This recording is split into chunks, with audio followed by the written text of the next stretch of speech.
Today in your health check, we're talking about how to deal with grief if this is your first holiday without a loved one. For people who have lost someone to COVID or anything else really during the year, the holiday season might be an uphill battle. Dr. Lisa Orbe-Austin joins us now to talk to us and give us some advice about handling the pain. I am actually going through this year, so this segment means a lot to me. How can the pressure to be positive, merry, and bright during this time really impact someone dealing with loss? I'm sorry for your loss, Natalie. I mean, I think it's a really difficult time because I think oftentimes we are either explicitly or implicitly requested to kind of put our grief on hold so that others can have a happy holiday.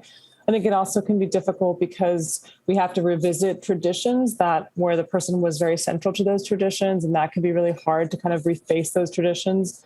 And I think, thirdly, I think the holidays can be difficult even in the best of times, dealing with family conflict and expectations. So when you're feeling depleted by grief, it can be even more difficult to manage those things. Yeah, I feel for everyone out there going through this as well. It's not just the process of grief, though, because in some cases, maybe it was a year ago at the beginning of the year or something, you've kind of processed your feelings, but anger seems to come up a lot. And you end up feeling kind of bad when, like I said, everything is merry and bright, but you're angry that person isn't here.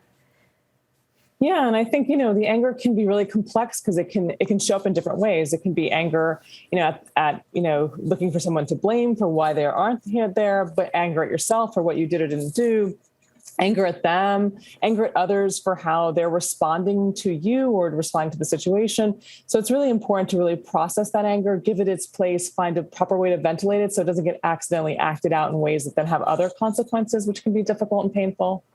Now, this question I ask, how can people feel a little less emotionally wobbly, trying to, get their thoughts in order, be able to maintain during this holiday season? Because it does come with a lot of showing up for other people as well.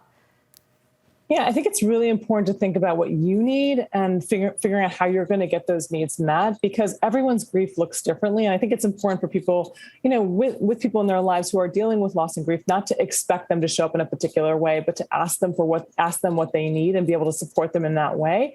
And I think if it's really, really powerful and you're having real difficulty during the time, it's time to potentially talk to a therapist and find they can be incredibly helpful in really helping to process the grief in a way that's useful and productive and can really help make it easier over this time. Yeah. And as you mentioned, the holidays already hard. So take it at your own pace, take your time. Healing and grieving, all different for everyone. Dr. Lisa Orbe-Austin, thanks again. We'll see you again next week.